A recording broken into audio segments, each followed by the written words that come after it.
very nice interactive session in the morning.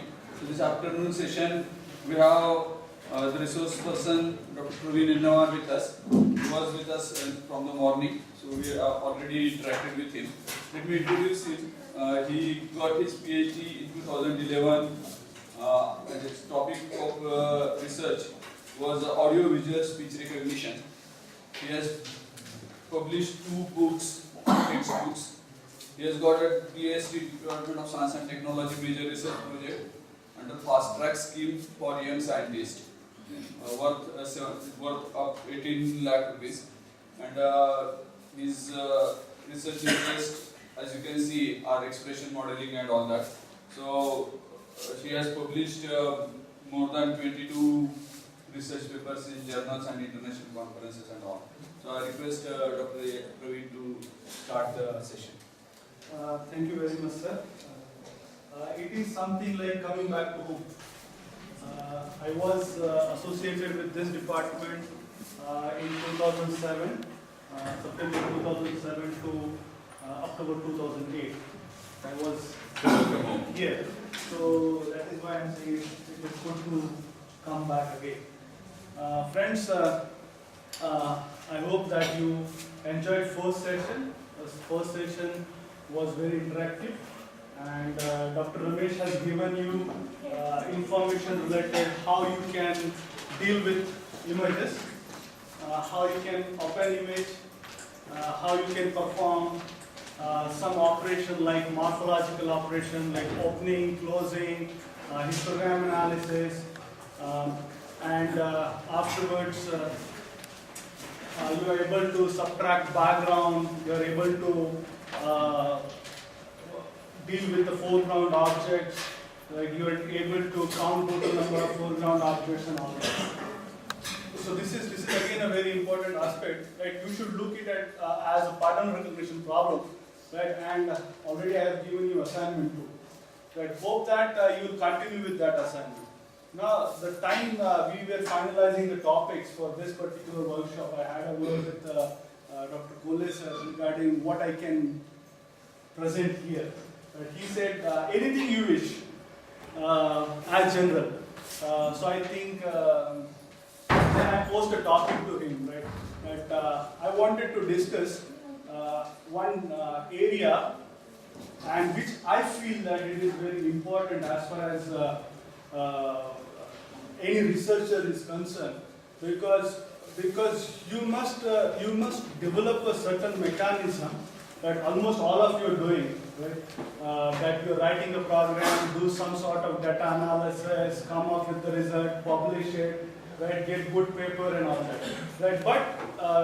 But we are very limited. Means researcher is very limited to that particular program, the data set and the output, right?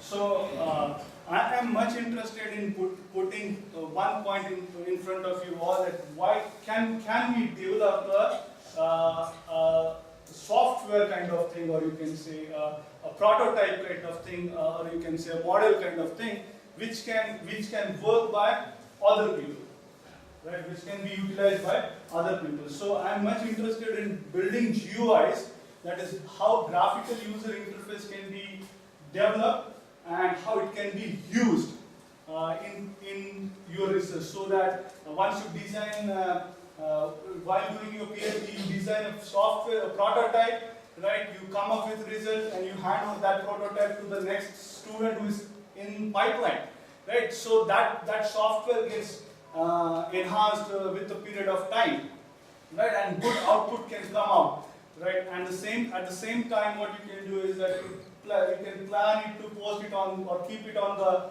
website, let other people modify that.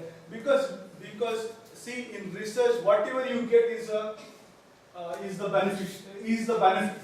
Whatever you are getting a software, you are getting a tool, that is a benefit, right? Which you can utilize and go for the next sort of thing.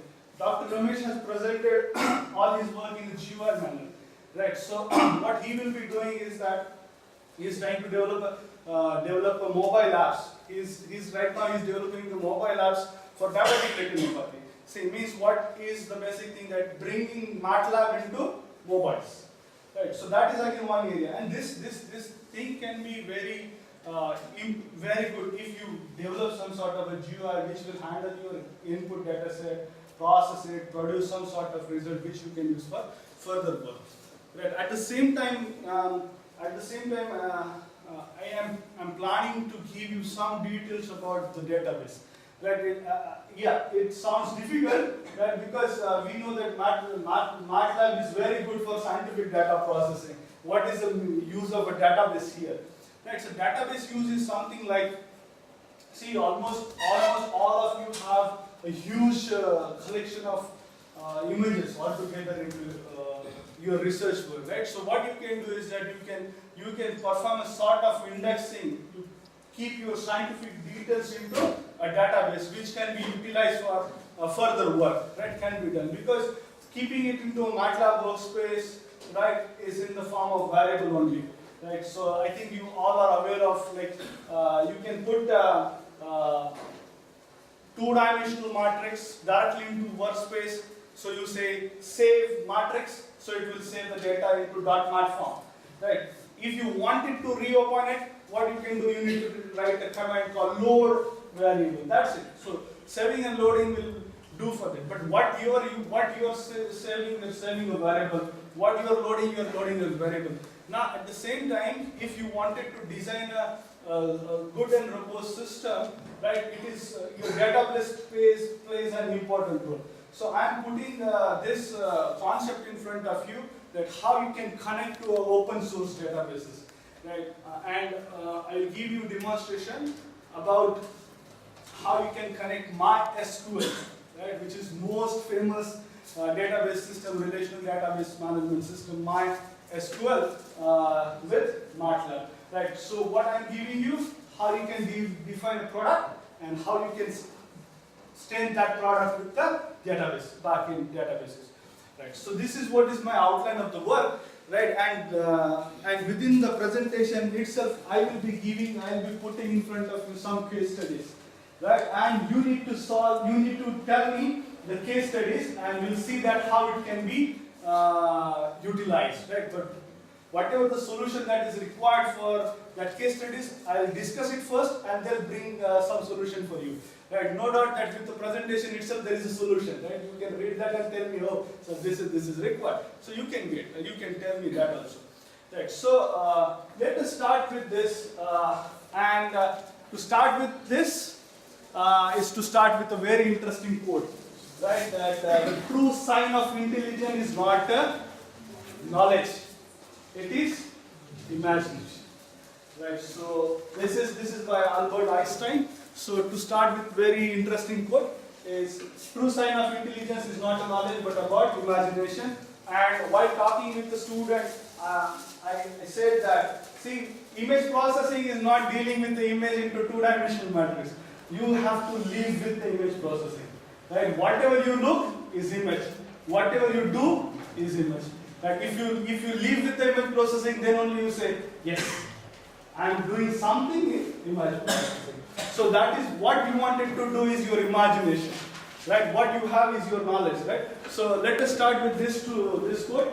Now we have to see for a book which can be utilized. So this is the book which is being authored by Dr. Ramesh, who has initiated this. Then I have contributed a very little part in this, but see, this is overall group effort. So this book you can refer. Now what I am telling you is about this. So we'll see what exactly GUI means. We'll see how it is going to function. What is guide tool that we'll see. We'll see about how we can create a GUI, execute a GUI. What is code structure associated with GUI? What are the UI controls? By UI control, I mean user interface controls available in formulating a GUI. That is there. Some UI case studies, as I discussed, so some case studies I put in front of you, and we'll try to get a solution for that. Right? And at last, we'll end with the databases. Right? So I'll just put like how this is being utilized. Right? You need to extend it for the next work. Okay. So let us start with this. Okay. If you look at the GUI stands with graphical user interface. And one more thing, that if at any point of time you find it difficult and you are not able to get, you have some question in your mind, you just ask, right? You feel free to ask me question. You can interrupt me at any time. Huh? So GUI is what? Is a graphical user interface, or is a mechanism to display some sort of thing into a graphical way, right? And that can be done using components, right? Most of you have a knowledge of COM technology, right? Component object modeling, right? Most of you have seen it into Windows, into Javas, right? That there are number of UI controls which you can put into a container, right? Add listeners, events, and all that, right? So same thing you can do it here also. So this can be utilized for performing an interactive task. Now, the user of GUI does not have to worry about writing script, right? What you have just done in morning session, you have written a script, right? Here you need not to worry about writing a script, right? Script automatically gets generated. You need to just work with a patch-up kind of thing, right? So you can do that. At the same time, what you can do, you need not to worry about typing commands at the command line to accomplish the task, right? Because what you have done is that you have a command prompt. In command prompt, you put the commands, right? You will have to recognize or remember the set of commands, right? Just to avoid that, you write the script. But what I'm telling you, that you need not to worry about writing scripts, right? If you go ahead with the GUI. Now, unlike the coding programs, to accomplish tasks, the user of a GUI need not to understand details of how the tasks are performed, right? Because GUI is there to take care of everything. Right now, how it is going to be executed, working, right? Just like you take a case of Microsoft Visual Basic, right? Just to give you details of it. Right, in Microsoft Visual Basic, what is there? The basic component is form. Are you agree with me? Yes. Basic component is form. Okay, with the form, what are options available? You can minimize form, you can maximize form, you can close forms. Okay, so form is a container. Why we say form is a container? Because form holds some reference, some objects onto it. Right, say for example, you take a text box, put on a form, take a button, put on a form. Right, now you wanted to handle the data which is coming into the text box. Right, and that handling on the basis of what? That handling on the basis of the click of a button. Right, now when you press a button, then event generates. Okay, so we say that Visual Basic is an event-driven programming, right? So as that of MATLAB, right? So MATLAB, when you click, some events are going to generate, and that we call it as callbacks, right? So this is the case, right? So each control and GUI itself has one or more user-written routines, and these are nothing but called callbacks, right? And then GUI responds to these as an event. So whatever you are going to deal with the UI control, right? So the underlying code is going to be a callback. Getting me? All are with me? Yes. Sounds low, right? All are with me? Yes. Yes. That's nice. Very good. Okay. So what is there? So you have a event-driven programming, right? When you are dealing with it. Now see. How you can start with the GUIs. Right, you can start with GUI by writing a very simple command called guide.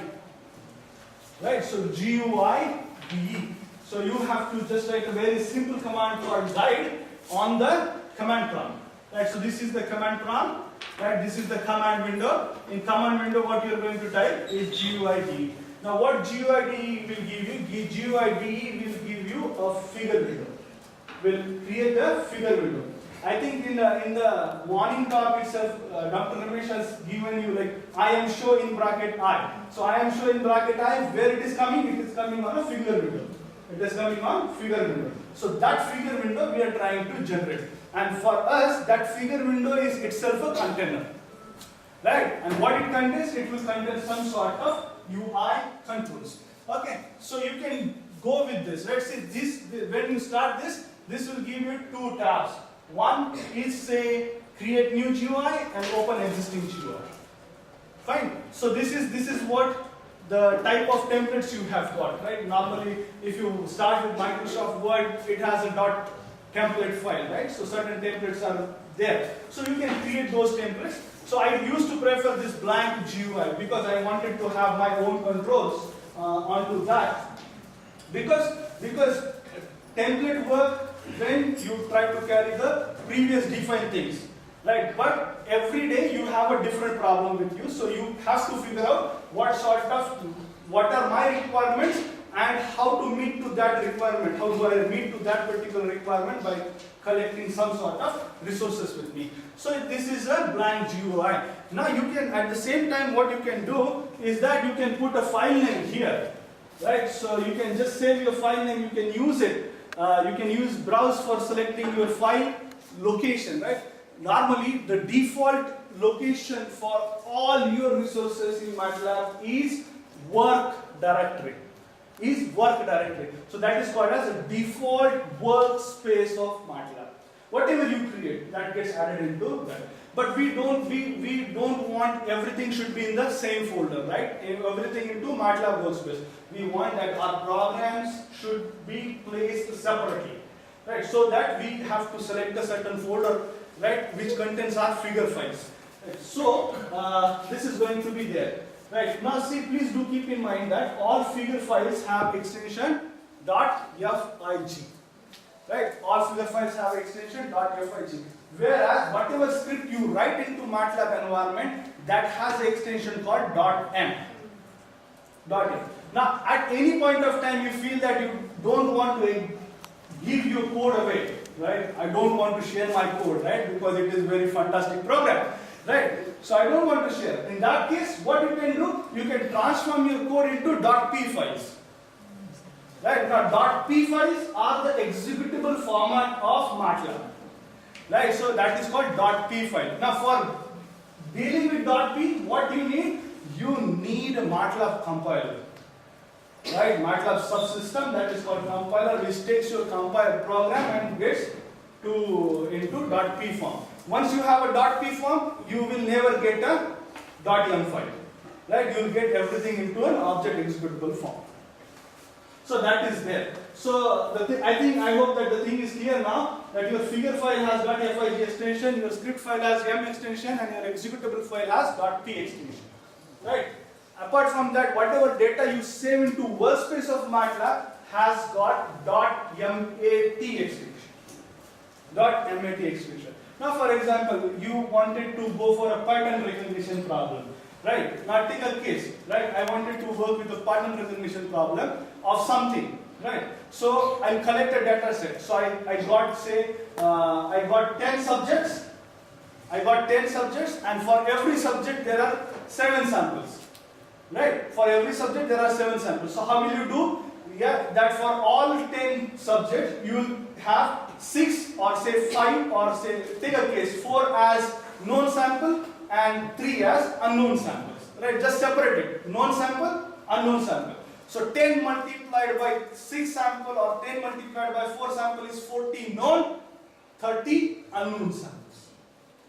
Right? Getting me? 30 unknown samples. So now you write a program, train with those 40 samples, you have some program, train with 30 samples. Now then you need to match the 30 sample with the 40 sample. Right. Now every time training is not possible. So what do? Train it, save that feature into workspace. Now whenever you are saving that feature onto workspace, that workspace variable has got an extension called mat. Right? That mat you will load, and again you apply all your test samples on that and find a recognition rate. That is the case. So as simple as that. Right. So this is figure file, m file, mat file, p file. Right. So out of that we will be dealing with 2 files called fig and m. Figure file and m file. Now what are the components that are going to be there, or what is the screen, right? So once you write a guide, you put a name of a file, figure file, then you will get this sort of window. Right. So the VB developer, Visual Studio developer, right, or say C# developer, VB.NET developer, Java developer, all of them are looking this as a container. Right? What it is? It is just a container. What it hold? It holds the objects on it. That's it. Okay. So now, if you see this title bar, this toolbar will give you some information about. Say this is a script. This is open. Now this is alignment. This is menu editor. This is tab order. This is toolbar. This is editor window. This is again a property inspector. This is run. And the thing which is not labeled here, this is called Object Explorer. It's called Object Explorer. And these are the UI controls. Right? Now by looking at UI control, you can easily identify. Okay, what is this? Say this is button, this is radio button, this is checkbox, this is edit, this is static text, and all that. Right? So every time you do this, you should have a comparative mechanism. Right? Okay. In VB.NET, I am getting these controls. Okay. So as that of in MATLAB, they are. Right. So this is going to be. So this is a container. Now, see, now with this, what is associated? This is associated. So there are two kinds of files which have been used in MATLAB, right? As far as guide is concerned, right? And that is called code files, figure files, right? Code files and figure files. The students, those have worked with swing sort of thing, right? Swings in Java, right? Or you can see Visual.NET, ASP.NET, right? They know that there are two ways to do this. One is through the designer and one is through the code, right? And it is always suggested that if you wanted to modify code, you should do it with the designer. Don't go into code and change it abnormally, right? So that will create a problem. Similarly, what is there? You have a code file, you have a figure file. Code file is automatically updated when you update or modify your figure window. Getting me? When you modify your figure window, then automatically code file gets updated. So you need not to worry about that. Okay. Now, this code files, if you look at code files having extension M, it contains what? It contains initialization code and templates for some callback. Now, what is callback? Callback is nothing but a MATLAB event. Right? And what is event? Event is nothing but a series or a sequence of steps which are going to be executed when there is what? Action. Right? When there is a action. The series of steps that are going to be executed. So that you need to understand. Now second is, if you look at figure file has a figure extension.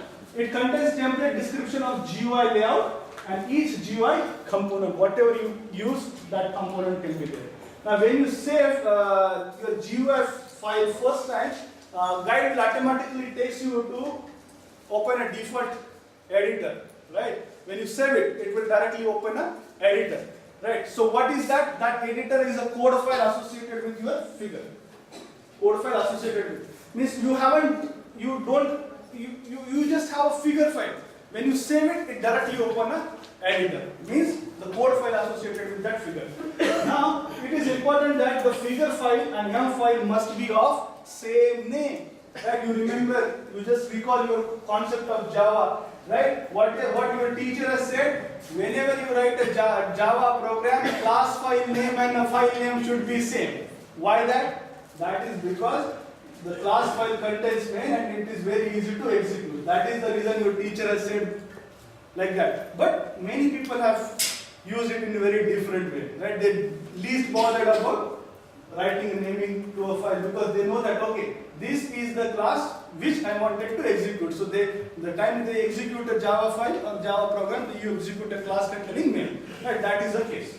Okay, but it is important that your figure file and your script file, code file should have the same name. By default, they are same. By default, they are same. Right? So you need not to worry at all. Right? Now next, what are the important points? The important points are the figure file and M file must have same name. These two files usually reside in the same folder and corresponds to the task laying out and the task of laying out and programming the GUI. Both files at the same location. Right?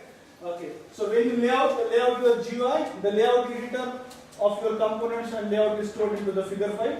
When you program the GUI, your code is stored into the corresponding code file. Right?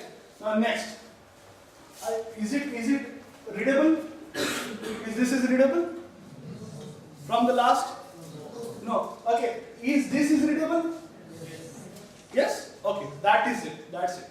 See why I have asked this question, because in MATLAB if you wanted to comment, you can start your comment with percent sign. Right? So that is that simple, right? So that becomes green. Green makes that line is commented. So it is non-executable. Right? So this is figure 5. Now if you look at this is what? First figure dot M. First figure dot M. M is what? Your code file. Fine. Now if you look at a template structure, then a code has certain template. Right? Code has a certain sections in it. Right? Now just take a case. Right? Being a C programmer, right? You know that C program has a structure. Right? What is that? Header files. Then function prototype. Then main. Main has again first part declaration of variables. Right? Then input. Then process. Then output. So as that MATLAB script file has these sections into this. So the first section is comment. Right? By comment I mean this comment section is important, right? So at any point of time, if you wanted to get a help of the GUI design, this comment will help you in providing a help about your GUI. That I will let you know how you can do that. Then there is a initialization part, then there is an opening function, there is a output function. So opening function, output function, you can have component callbacks that are nothing but events, and utility or helper function. So your figure file is not just a figure file, code file related to your figure. It can contain functions if required. So you can write a function inside that script file.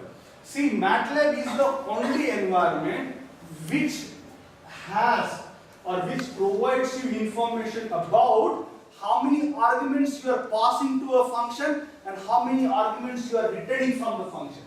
See, as it is said that function must return value, and in our traditional programming, function is returning only one value. Right? Now, but what if I wanted to write a function which is returning me say 4 or 5 values? Yes, I can do that, right? I can write a function which is returning more than one value. Right? Or you can say more than one vector. 1 vector, 2 vector, 3 vector, 4 vector I want, I can do that. Right? It is simple, available in MATLAB environment. So you can write a utility or helper function into the environment. Any questions till now? Is it difficult? No? Okay, that is nice. Okay, let us go to the next. So this is the section-wise organization for file template. As I said, see, you got a var arg out. What is var arg out? It is nothing but a variable argument out. Right? So this is going to be the return of the function. Right? This is the name of the function. This is a function. Function is a keyword, name of the figure file. This is varargRn. So what is that? It is number of variable as an input. Right? Now just this reminds me one function. This reminds me one function. Right? Most of you have, or most of us have a knowledge of C. Right? Right? If you look at printf function takes more than one argument. Yes? Yes or no?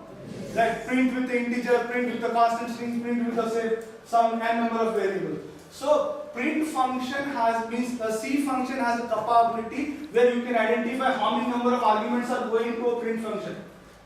Right? You can at any point of time you can compute a number of arguments going to a function. Right? If you remember, like main has a command line arguments. Right? Number of argument argc